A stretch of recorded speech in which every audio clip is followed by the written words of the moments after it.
Cooker ஸ்டவ்வில் வச்சுட்டாங்க. கொஞ்சம் எண்ணெய் விட்டுக்கலாம். ஒரு பட்டை உடச்சி போட்டுக்கலாம். பிரியாணி பிச்சு போட்டுக்கிறேன். லவங்கம் போட்டுக்கலாம். கொஞ்சமாக சோம்பு சேர்த்துக்கலாங்க.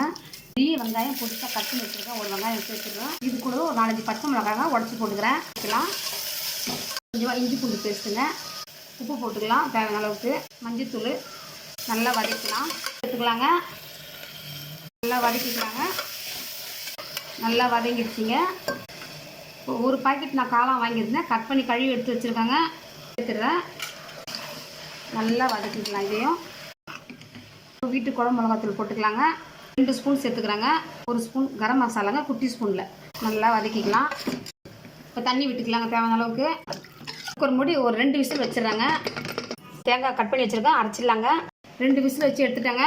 இப்போ அரைச்சி வச்ச தேங்காய் விட்டுடலாங்க. நல்லா கலக்கி விடலாம். வச்சுங்க. கொஞ்சம் கொத்தமல்லி சேர்த்துடுறேன். காளான் குருமா ரெடிங்க. நீங்களும் செஞ்சு பாருங்கள். அவ்வளோதாங்க.